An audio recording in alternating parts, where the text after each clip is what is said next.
ቤተሰቤ መግደል አልፈልግም። እኔ መኖር ነው የምፈልግ። ስለዚህ የት ልሂድ? ምን ላድርግ?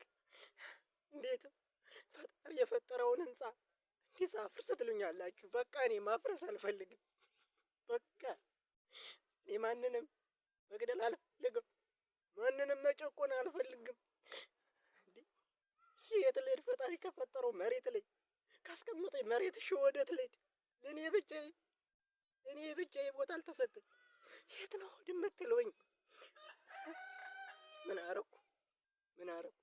በቃ እስከዛሬ አለቀስኩ። በቃ ተውኝ፣ በቃ በሉኝ። ስሞትላችሁ በቃ በሉኝ። ወይስ እኔ መሞቴን ነው የምትፈልጉ? እኔ መሞቴን ነው የምትፈልጉ? ስለዚህ ሙት ካላችሁኝ እሞትላችኋለሁ።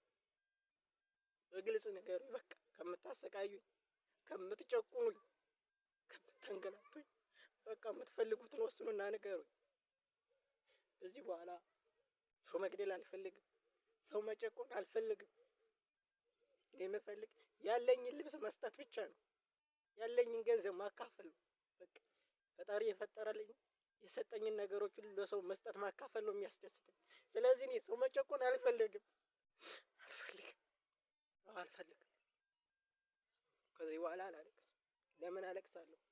ፈጣሪ ቁልቁል እንድትመለከተኝ እፈልጋለሁ። የኔ ጌታ፣ የሰማይና የምድር ፈጣሪ እባክህን ቁልቁል እንድታየኝ እፈልጋለሁ። እባክህን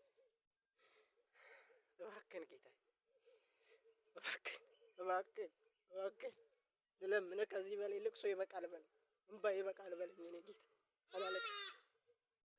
በቃ ስማኝ፣ እንድትሰማኝ ነው የምፈልግ። አዎ በቃ አታልቅስ በለኝ። እንባዬን አብሰው ጌታዬ፣ እንባዬን አብሰው።